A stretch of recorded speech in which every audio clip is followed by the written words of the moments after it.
প্রিয় শিক্ষার্থী, আসসালামু আলাইকুম। আজ আমরা নবম দশম শ্রেণীর সপ্তম অধ্যায়ের সম্পাদক 2টা আঁকব এবং আপনারা জানেন আঁকার পরে আপনি যেভাবে আঁকলেন সেটাই তার অঙ্কনে বর্ণনা হয়। আমরা কলম দিয়ে এঁকেছি, আপনি পেন্সিল আঁকবেন। কলম দিয়ে এঁকেছি শুধুমাত্র লেখাটা যেন গাঢ় হয় তা বোঝানোর জন্য। আমরা জানি এখানে প্রশ্নটা হচ্ছে এরকম যে একটা ত্রিভুজের ভূমি সংলগ্ন একটা কোণ এবং অপর দ্বিবাহুর অন্তর দেওয়া আছে, ত্রিভুজটা আঁকতে হবে। এই যে ভূমি, কোণ এবং অন্তর, এগুলো যেহেতু পরিমাপ দেওয়া নাই তাই আমি ইচ্ছা মতো এঁকে নিয়েছি। যদি পরিমাপ দেওয়া থাকে ওই পরিমাপ মতো নিতে হবে। ঠিক আছে, প্রথমে আমরা ভূমি এ, ভূমি সংলগ্ন কোণ এক্স, একটা অন্তর ডি এঁকে নিয়েছি। তারপরে যে কোনো একটা রশ্মি বিই নিলাম। এই বিইটাকে আমরা চিহ্নিত করব। ঠিক আছে, আসলে একটু বলে রাখি, সম্পাদ্য কিন্তু আঁকাআঁকিতে ওভার রাইটিং করা যাবে না এবং একদম পেন্সিলটা শার্প থাকবে। ঠিক আছে, এই যে আমরা নিচে একটা রশ্মি নিয়েছি, এই বিই হতে ভূমি এর সমান করে আমরা বিসি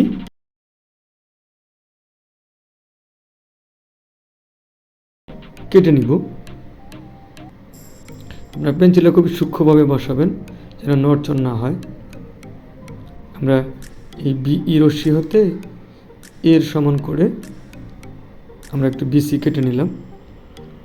এবার বিসি এর বি বিন্দুতে প্রদত্ত এক্স কোণের সমান করে আমরা একটা কোণ আঁকব। অর্থাৎ বিসি এর বি বিন্দুতে এক্স কোণের সমান করে সিবিএফ কোণ আঁকব। আমরা জানি যে কোণের সমান করে কোণ আঁকতে গেলে দুটা কাজ করতে হয়,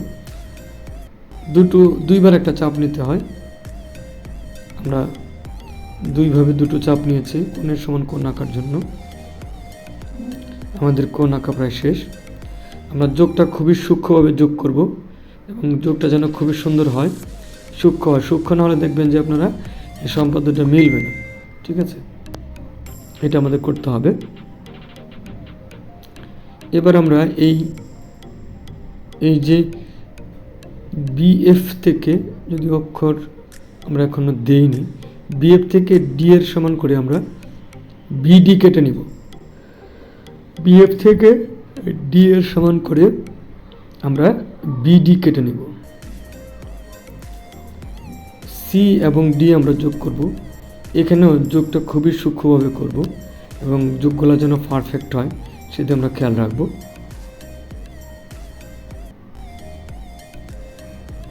আমরা যোগটা সুন্দর করে নিতেছি। এরপরে সিডি রেখার সি বিন্দুতে সিডিএফ কোণের সমান করে ডিসি জি কোণ আঁকব। আবারও কোণ আঁকার জন্য দুইটা চাপ নিতে হয়, একটা নিয়ে নিলাম, আরেকটা চাপ নিতে হয়, আবারও একটা চাপ নিয়ে নিলাম। এখন আমরা কোণটা কমপ্লিট করি। খুব সূক্ষ্ম যোগটা করে নিব। এই যে সিজি রশ্মিটা এই বিডি মানে বিএফ, বিডি মানে বিএফটাকে এ বিন্দু ছেদ করে আমরা ওই এফটাকে আরেকটু বাড়িয়ে নিলাম। এই সিজি এবং বিএফ পরস্পর এ বিন্দুতে ছেদ করে, তাহলেই এই এ বি সি হলো আমার উদ্দৃষ্ট ত্রিভুজ, যার একটা বাহু প্রদত্ত বাহুর সমান, যার একটা কোণ প্রদত্ত কোণের সমান এবং যার দুইটা বাহুর অন্তর হলো দেওয়া আছে। সবাইকে ধন্যবাদ।